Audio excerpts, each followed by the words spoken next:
Yes, hello and welcome. Hope you've had a great week. Off the Bench, proudly brought to you by GRV. And don't forget, you can get your bets on for this Sunday's Horsham Cup, featuring some of Victoria's best greyhounds with the tab. Have a big show coming up. A former cat, I should say, who played in that famous 89 grand final loss against the Hawks. Ros Lanigan, Country Footy's First Lady, will join us with a wrap of what's happening in the northwest of the state. We have a fantastic preview story about a significant milestone at the Penshurst Football Club later in the show. And of course, the wheel is back. So is this man, the 97 best and fairest. He was also the 95 Brownlow medalist favourite, but didn't get any votes. Welcome, Liam Pickering. He's going to keep saying, hello, Swatter, good to be here, but you don't have to keep bringing up the 95 Brownlow medal. I mean, we know I didn't get a vote. We all move on. Well, when it's good to be here, though. Yeah, it is. When it's in the rundown, I'm going to read it out. Hey, 89, who can forget that incredible grand final? Hawthorn went on to win. Gary Ablett kicked 9. This man started on the bench, and I'm led to believe, Pickers, played a really good game of footy as well, and that is Darren Flanagan. Welcome, Darren. Thanks for having me. What's your recollections of 89? It's a famous grand final. Yeah, it was a tough game. I was fairly fortunate to start on the bench and missed a lot of the physicality in the initial stages of the game. I was probably as fit as I'd ever been and in pretty good form. So it was a great game to play in, but not a great result. No, it was a great match, no doubt. Look at Billy Brownless there. He looks about, he looks young. Billy looks 12. Couchy, the late Paul Couch, of course, and the great man Gary Ablett. Your game, you're probably talking it down a bit, but you did start on the bench, which was surprising. Damien Burke, the big red there, the captain, took him off pretty quick, and you had a pretty good game. Yeah, at that stage, we were rucking a quarter each, so he'd do the first, I'd do the second, he'd do third, I'd do the last. But he was struggling a bit, so they left me on in the third, and I managed to have a fairly good game. What are your memories of playing with Gary Ablett Senior? I think he's the one that everyone wants to talk about. He kicked 9, he was kicking them out of the boundary throw-ins, he was kicking them from everywhere. What are your memories of Gary Ablett as a player? Oh, he was just a freak. I remember when he used to love playing against Richmond. He kicked a lot of goals against them. You'd come out of the centre, you'd look up, you'd have 3 on him, you still kicked it to him because he normally got it anyway. He was a freak. He did amazing things on the footy field, and we got to see it every week. Well, you've continued to stay in the game. You've now got a hybrid role with the state academies, but I'm keen to get your thoughts on the growth and explosion of women's footy in the state. Yes, well, AFL Vic took over the running of the Victorian Women's Footy League in the end of 2013. And I got given the role of sort of managing that competition, and now taking over the role as female footy manager in Victoria. It's just been enormous. You go back 20 years ago when they encouraged girls to do Auskick, and then we set up junior competitions, which led into youth competitions, and now they want to play senior footy. So not surprising once you're in the industry and you understand where it's all coming from, but the growth has just been phenomenal. You talk about that growth rate. I mean, it is. You talk about it here. And that's astonishing. Well, 108 new teams, 06 to 13, and then in the last 3 years, over 210 teams. Yeah, so what took us 8 years to get 100 teams, we got in 2, now we're getting every year. So you think with that sort of exponential growth that next year we'll probably get 150 or maybe even 200 new teams. Such as the want, and with all the promotion coming down from the AFL with the national competition next year, we expect once again enormous growth in women's footy. What about some of the regional areas? Is the growth matching what's happening in metropolitan Victoria? It's probably 5 to 10 years behind. We handed over junior competitions to the local leagues 8 to 10 years ago. We're just starting to hand over local leagues now to community leagues in the country. And we'll have a look at some vision here of the championships and some really good young girls playing now. And you mentioned the growth, but some of the names and some of the talent that are playing in this. Anthony Mithen, who is an ex-Channel 9 employee. Most people will remember Anthony Mithen. His daughter is one of the guns, I believe. Lily. Yeah, young Lily Mithen. She's now playing in the State League for Geelong, the Geelong Magpies, and acquitting herself really well. I saw her play on the weekend in the wet out at Coburg. Had a great game. But there's a number of girls in that country team who will step up into the national competition next year. What about some of the VIC Country boys? Some of the names that we're starting to hear, which I'm sure have been across Pickers' desk, is Hugh McCluggage and Will Brodie. 2 players in particular. Yeah, I've been basically focusing on the female footy for so far this year. I've watched 97 games of footy already. Only 4 have been TAC games, but I hook into the VIC Country squad as of this weekend, helping Leon and the coaches with the tools. So my knowledge of the VIC Country boys, especially the smaller ones, is always going to be limited because I don't waste my time with them, just working on the big fellas, but I'm looking forward to getting back involved in some really high quality boys footy. What about the young guns? That game that's at the end of the season, end of the kids' seasons, if you like. We found 2 last year. You found 2 really good players. One that's really making a name for himself to Sydney Swans, Tom Papley. Yeah, it's an important game, that the THC Cup clubs that missed the finals, plus the VFL teams as well. We put two teams together and let them have a rip on Port Melbourne's ground, and it's a really open, free-flowing game. And the year before was the one that Adam Sard really started and really announced himself as a genuine AFL prospect. And then Tom and Liam last year both played really well, and it's just that extra little bit of icing on top of the cake that makes a club call their name out.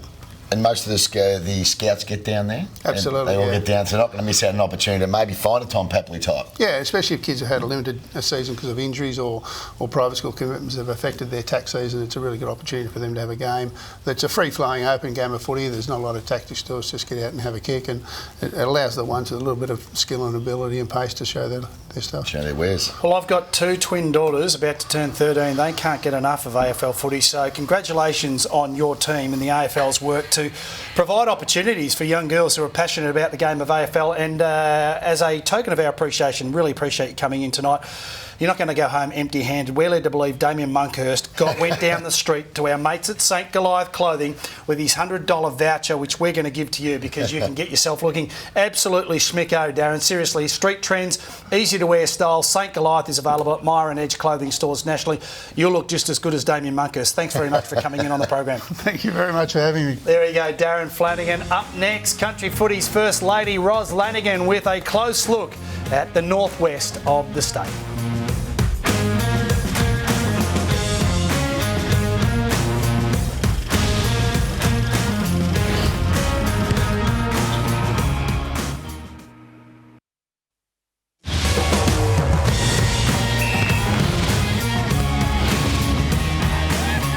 Welcome back to Off the Bench. Make sure you head to grv.org.au for all the form and the tab odds for this coming Sunday's Horsham Cup. Okay, without any further ado, time now to head around the state.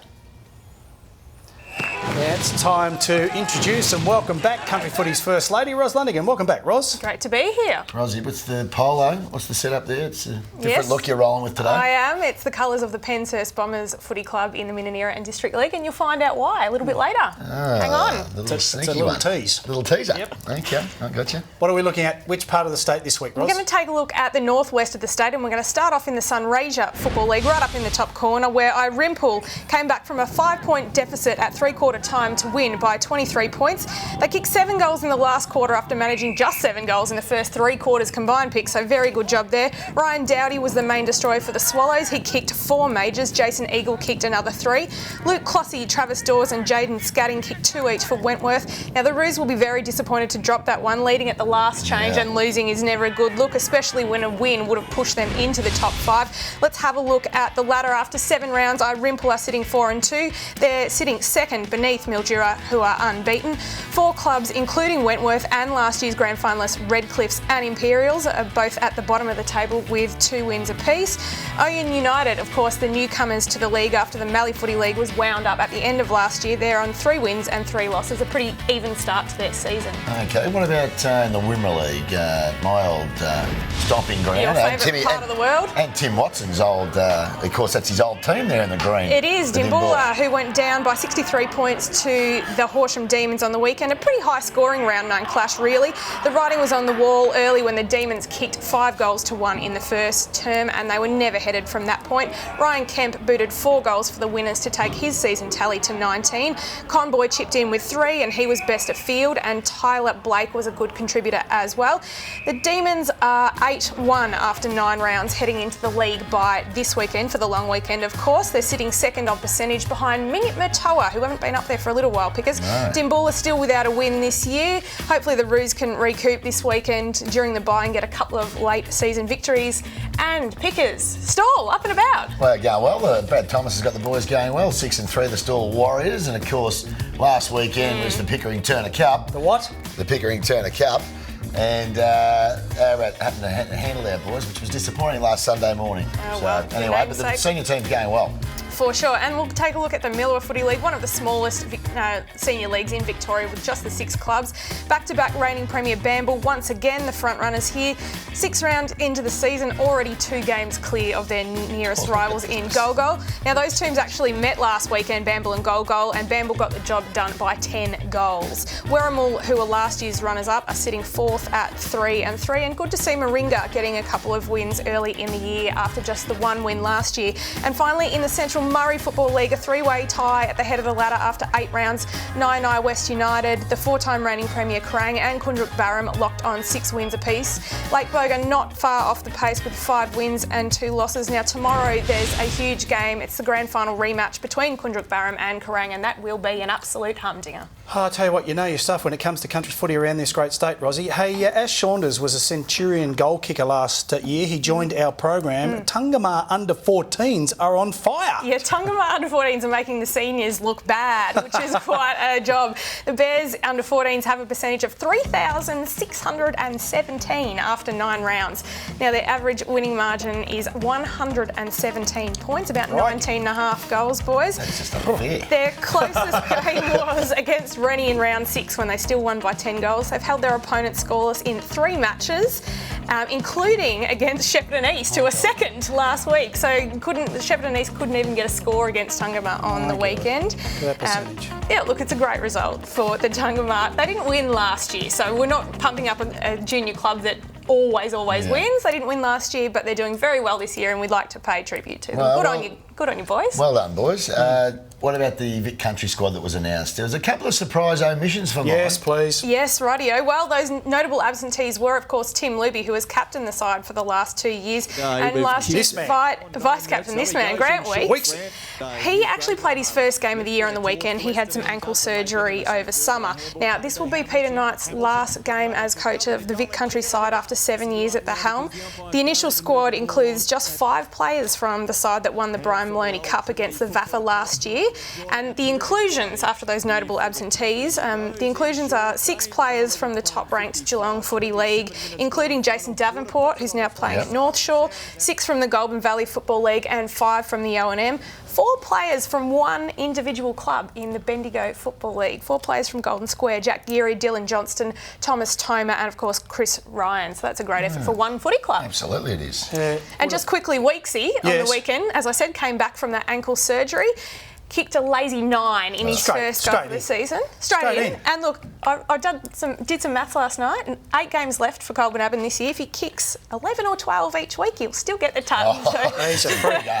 He's an absolute freak. Righto, time for GRV around the state. What's making news for the GRV, Rosie? One of the biggest events in the greyhound racing calendar will be held this Sunday. It's the Horsham Cup, $67,000 in prize money up for grabs. Now, this is one of the heats from Tuesday night that was won by Zambora Brocky, in the pink, who won through to the final in 26.71. Now, the track record over 480 at Horsham is 26.67, so very, very close to the track record in the heats. Blazing Bomber, who's trained by Darren Pattinson, also got through the heats in under 27 seconds, so I'm expecting a very quick final on Sunday. And as you can see, Zambora Brocky by about 8 lengths in that heat, so he will be hard to beat for Anthony Azzopardi. Absolutely, with that time, yeah, very impossible to beat.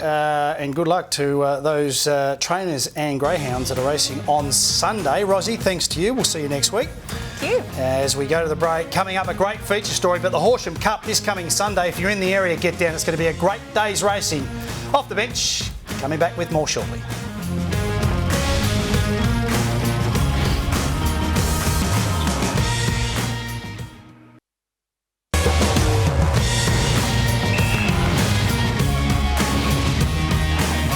Yeah, welcome back to the program. Feature story very shortly, but what's happening here? I don't know, Swatter, because I thought we'd said goodbye. I'm pretty sure we had. She's still here. All right, well, we'll cover that off very shortly because we've got a great feature story about a pending milestone later this month involving one man who's played a lot of footy at the Penshurst Footy Club. Let's have a look. Welcome to Penshurst, 280 kilometres west of Melbourne in the Minnanira and District Football League, the heart of grazing country, where shearer Lee Ubergang is approaching 500 games for the mighty Bombers. Lee, tell me a bit about your junior footy years here at Penshurst. I think it was about 1981 I started in the under-15s. We won a flag in 84, I think, Premiers and Champions. I was a bit reluctant to let him play, but the coach said, he can handle himself pretty well for a little fella. He wasn't very big, but at 10.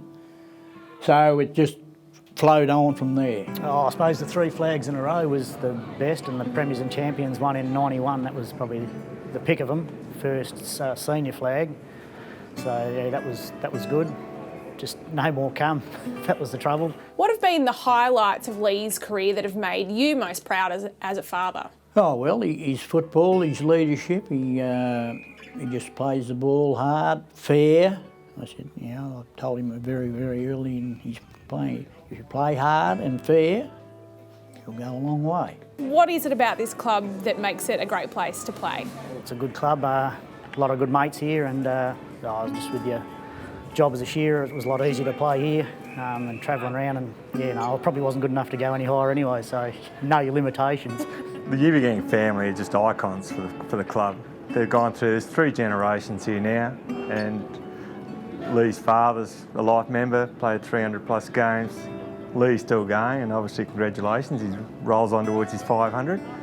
And he's played with his boys now, playing under 16, so the club would be lost without them. Most clubs now, through population shift, there's no increase in numbers, so the existing junior structure just keeps coming up, and the family then tends to be really football orientated and netball, and it just sticks, and they can't wait to get here every Saturday. They love it. Did you ever dream that one day you would run out with your boys in the same team? Yeah, last year I played reserves with both of them a couple of times, so that was a bit of a highlight. I don't think we got many kicks between us, but we played the top side that day, so the ball was down the other end a lot, so it was good. You've only got to watch his son play under 16s, and he plays exactly the same way. And he also does a lot of work behind the scenes. I do believe he even gets behind the counter at times. Friday night he'll load the team trailer for a away game, turn up, just does his chores for the days without any questions. Oh, I don't think it's just the Ubi gangs. There's a lot of people that have been involved for generations too. It's just, I suppose it's something you were brought up to do, and you just done it, I suppose. You were told to do the boundary as a kid or run the water, so you just did it, and it's just, followed on from that. What sort of legacy, when you come to the end of your footy career, do you hope to leave behind here at Penshurst? The legacy you want to leave, I suppose, is make sure the club's still here in another 10 years so your boys can enjoy it and you can enjoy it yourself too. So, you just really want it to be in a good spot. You never know how long you can play. Just depends on your body and injuries and health and everything like that. If we make 500, it'll be something you'll look back on in years to come probably, but it's not a main focus at the moment. He'll keep turning up and keep playing, but no, he's not selfish and it'll happen. He'll get there. Just a matter of holding his spot on the side, I suppose. Getting a few kicks. Yeah, trying to. Just a great bloke from a great family, Lee Ubergang, due to reach his 500-game milestone on the 18th of June. Now, he's got a bit of a tight hammy at the moment, boys, so they'll have to nurse him through, but good luck to Lee. What a great story. It is a great story, no doubt. Yeah, well done, Lee, and nice story, Ros. We're going to say goodbye to you for the second time tonight. Look forward to seeing you next week, unless you pop back in the final seg. We're going to go to the break. When we come back, we'll wrap up the show. And in 2016, Off the Bench is proudly brought to you by GRV. Don't forget, this coming Sunday, Horsham Cup is on, featuring some of Victoria's best greyhounds. So make sure you go to grv.com.au for all the form and the odds, thanks to Tab.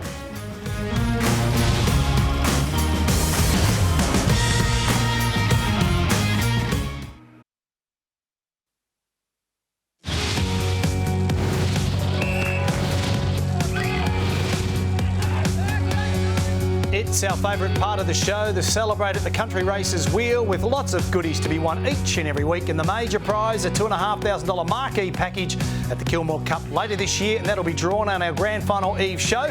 But we need contestants in order to spin the wheel each and every week, so get your entry in, and all the information about celebrating at the country races at countryracing.com.au. Yeah, it's our favourite part of the segment. It's our first go for the year. It's the Country Racing Victoria wheel. This week we're playing for Lynn Marjorie out of Mitcham, and I'm going to give it a really big spin just to get it rolling, to get the show underway. Come on, Pix. There we go. There we go, Swatter. What do I roll with? Oh no! $1,000 voucher. Prize first Thank you, Darren Galley. Oh, look at that. Lynn's going to be wrapped. Everyone's happy. Major prize, $1,000. Yep. Love your work, Pick. So does Lynn. Congratulations. Darren Galley has just fallen off the couch. There goes his marketing budget. Thanks, Darren Galley. Hey, we'd love you to get your entries in and all your T's and C's. All you need to do is jump onto the countryracing.com.au website and you too could go home with a $1,000 voucher. That's outstanding, Picks. Wow. Outstanding work. Well done. Okay, time now for all the odds, brought to you by William Hill Online Racing and Sports Betting. William Hill, faster, easier betting. We're starting with Swatter, round 12. Port Adelaide and the Western Bulldogs. Found a bit of form, Port? They have found a bit of form, and it's in Adelaide, so I think an upset on the cards on that one. What about your old two teams playing for the Liam Pickering Pewter Mug? Well, Geelong, no Hawkins hurts. I would think that North Melbourne at juicy odds of 195. I've only lost one game for you, your old mob. This is a good game of footy. Yeah, Carlton, $1.62. I said last week there might be a danger game against Brisbane. Well, it wasn't. St Kilda have been up and down like a yo-yo, so I would think the Blues. Melbourne, of course, the heavy favourites against Collingwood who were really disappointing on the weekend just gone, so I think the Demons will win that game as well.